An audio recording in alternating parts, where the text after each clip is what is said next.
बिस्मिल्लाहिर्रहमानिर्रहीम। अस्सलाम वालेकुम नाज़रीन किराम, एक नई वीडियो और एक नए मौजू के साथ आपकी खिदमत में हाजिर होते हैं।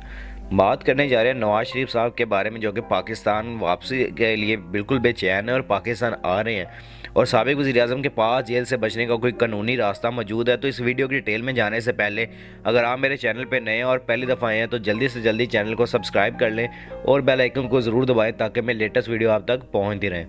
साबिक़ वज़ीर-ए-आज़म मियां मोहम्मद नवाज़ शरीफ इस वक्त सऊदी अरब में उम्रे की अदायगी के लिए मौजूद है, जहां से वो दुबई जाएंगे और फिर दुबई से ख़ुसूसी परवाज़ के ज़रिए पाकिस्तान 21 अक्टूबर को पाकिस्तान पहुंचेंगे।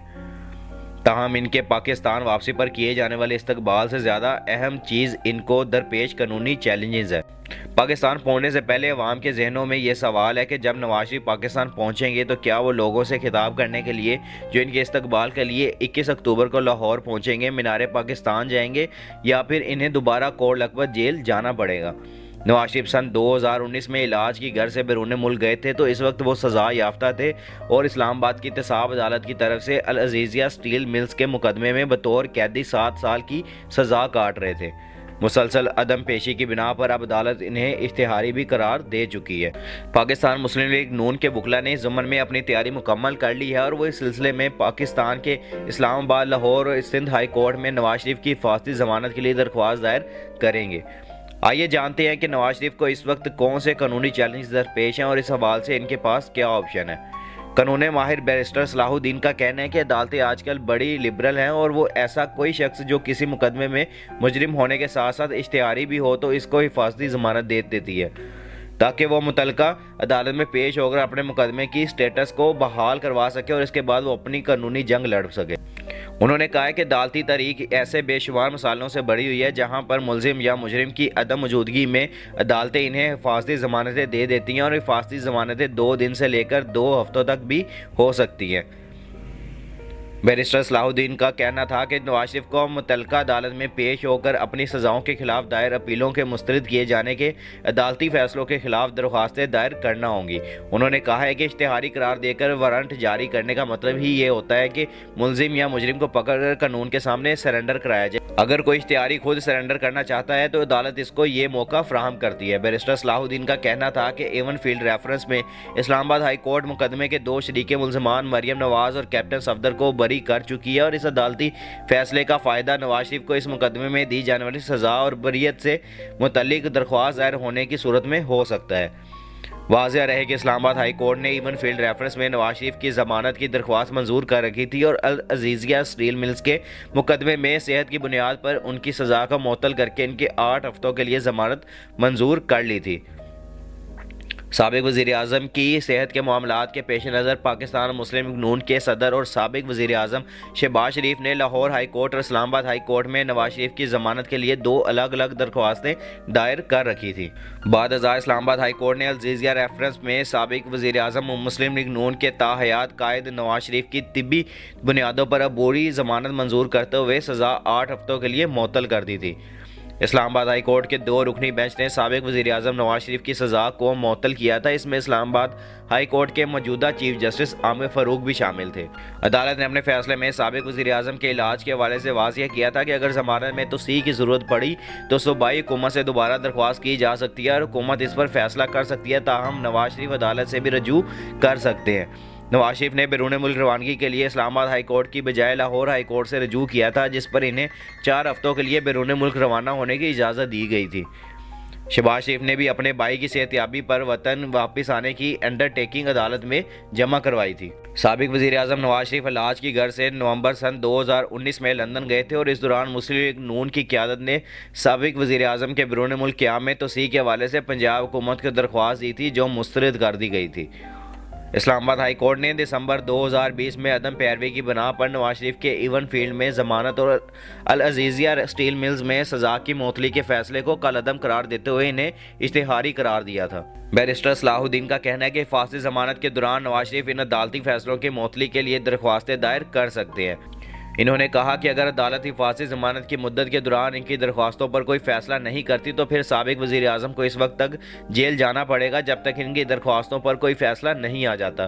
ताहम कुछ कानूनी माहिरीन इससे इख्तलाफ रखते हैं और इनका ख्याल है कि इश्तिहारी होने के बायस नवाज शरीफ को जेल जाए बगैर कोई रिलीफ नहीं मिल सकता, क्योंकि जब कोई भी मुलजिम अदालत के सामने सरेंडर करे तो अदालत इसे कानून का सामना करने का मौका फराहम करती है और अदम मौजूदगी में अदालतें ऐसे मुलजिम या मुजरिम को रिलीफ फराहम नहीं करती।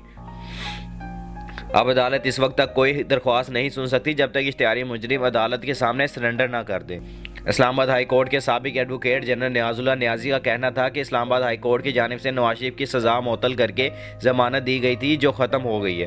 उन्होंने कहा है कि इश्तिहारी होने पर सज़ा बहाल हो चुकी है और अब अदालत इस वक्त तक कोई दरख्वास्त नहीं सुन सकती जब तक इश्तिहारी मुजरिम अदालत के सामने सरेंडर ना कर दे। नियाजुल्लाह नियाजी का कहना था कि साबिक वज़ीर आज़म को जेल जाने के बाद ज़मानत के लिए रजू करना पड़ेगा और तभी अदालत इन्हें कोई रिलीफ दे सकती है। ये अमर काबिल ज़िक्र है कि इस्लामाबाद हाई कोर्ट ने नवाज शरीफ की गैर मौजूदगी में अपीलें गैर मुअय्यना मुद्दत के लिए मुलतवी करने की बजाय इन्हें नॉन प्रोसिक्यूशन यानी अदम पैरवी पर खारिज किया और इससे कबल नवाज शरीफ को अदालती मफरूर और इश्तिहारी करार देते हुए कहा कि अपीलें मेरिट पर दलाइल सुनकर नहीं बल्कि टेक्निकल ग्राउंड यानी अदम पैरवी पर खारिज की जा रही हैं। कानूनी माहिरीन के मुताबिक इस अदालती फैसले का मतलब ये है कि अपील कुनंदा जब वापस आए तो वो सज़ा के खिलाफ अपीलें दोबारा दायर करने का हक रखता है। पाकिस्तान मुस्लिम लीग नवाज के सेक्रेटरी जनरल एहसन इकबाल का कहना था कि मौजूदा हालात सन 2018 से मुख्तलिफ हैं। उन्होंने कहा कि सन 2018 में जो भी साजिश करदार थे वो तमाम बेनकाब हो चुके हैं। उन्होंने कहा कि साबिक चीफ जस्टिस साकिब निसार और आसिफ सईद खोसा के अलावा मिलिट्री इस्टेब्लिशमेंट के किरदार भी बेनकाब हो चुके हैं और इन किरदारों की साजिश का बुनियादी मकसद नवाज शरीफ को सियासत से अलग रखना था। उन्होंने कहा है कि माजी में अदालतों से मामला तय किए जाते थे लेकिन अब ऐसी सूरत हाल नहीं है। एहसन इकबाल का कहना था कि नवाज शरीफ पाकिस्तान वापस आकर अदालतों में अपने मुकदमात का सामना करेंगे। उन्होंने इस उम्मीद का इजहार किया कि अदालतें नवाज शरीफ को इंसाफ फराहम करेंगी और वो इन सियासी नासिर के किरदार को भी सामने रखेंगी जिन्होंने साबिक वज़ीर आज़म को पनामा लीक्स के तहत बनने वाले मुकदमात में सज़ा दिलवाई। उन्होंने कहा कि जमात की लीगल टीम तमाम कानूनी मामलात का बगौर जायज़ा ले रही है। बैरिस्टर सलाहुद्दीन का कहना था कि साबिक वज़ीर आज़म नवाज शरीफ की ताहयात नाअहली का मामला पनामा लीक्स में सुप्रीम कोर्ट की तरफ से आया था। ताहम साबिक हुक्मरान जमात पाकिस्तान डेमोक्रेटिक मूवमेंट ने साबिक पार्लियामेंट से इलेक्शन एक्ट में तरमीम करके ताहयात नाअहली की मुद्दत 5 साल तक कर दी थी। उन्होंने कहा कि इलेक्शन एक्ट में इस तरमीम को अभी तक किसी ने भी आला अदालतों में चैलेंज नहीं किया, जिसका मतलब है कि यह कानून अभी तक बरकरार है। उन्होंने कहा कि अगर Islamabad high court Avenfield और अल अजीज़िया स्टील मिल्स के मुकदमात में साबिक वज़ीर आज़म को दी जाने वाली सज़ाओं को कलअदम करार देती है तो फिर नवाज शरीफ की ताहयात नाअहली का सवाल ही ख़त्म हो जाता है। वाज़ेह रहे कि सुप्रीम कोर्ट ने पनामा लीक्स में अपने बेटे की कंपनी में काम करके वहां से तनख्वाह के मामले को अपने इंतखाबी गोशवारों को जाहिर ना करने पर इन्हें ताहयात नाअहल कर दिया था। इस्लामाबाद हाई कोर्ट के साबिक एडवोकेट जनरल नियाजुल्लाह नियाजी का कहना था कि ताहयात नाअहली से मुतालिक सुप्रीम कोर्ट के लार्जर बेंच का फैसला अभी तक बरकरार है और इस फैसले की मौजूदगी में इन सज़ाओं के कलअदम होने के बावजूद नवाज शरीफ इंतखाबी अमल में इस वक्त तक हिस्सा नहीं ले सकते जब तक सुप्रीम कोर्ट लार्जर बेंच के फैसले के खिलाफ कोई दरख्वास्त दायर होने की सूरत में कोई हुक्म सादिर नहीं करती। उन्होंने कहा है कि प्रैक्टिस एंड प्रोसीजर एक्ट के खिलाफ दरख्वास्तों पर सुप्रीम कोर्ट का जो फैसला आया है इसमें भी वाज़ेह है कि माजी में अज खुद नोटिस पर जो भी फैसला आए हैं इनके खिलाफ नजरसानी की अपीलें दायर नहीं हो सकती और नवाज शरीफ की नाअहली भी इस जुमरे में आती है।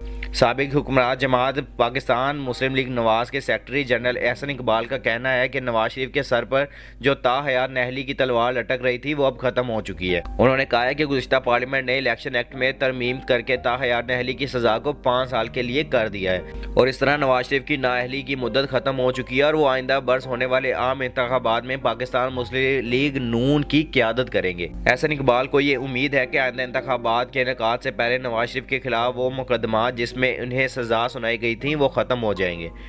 अगर आपको मेरी ये वीडियो पसंद आई है तो जल्दी से जल्दी लाइक शेयर और कमेंट्स कर दिया करें और जिस भाई ने अभी तक चैनल को सब्सक्राइब नहीं किया वो जल्दी से जल्दी चैनल को सब्सक्राइब कर ले और बेल आइकन को ज़रूर दबाएं ताकि मैं लेटेस्ट वीडियो आप तक पहुँचती रहे। इंशाल्लाह मिलते हैं नेक्स्ट वीडियो में। अपना और अपने आसपास के लोगों का ख्याल रखिएगा और दुआ में हमें भी याद रखिएगा।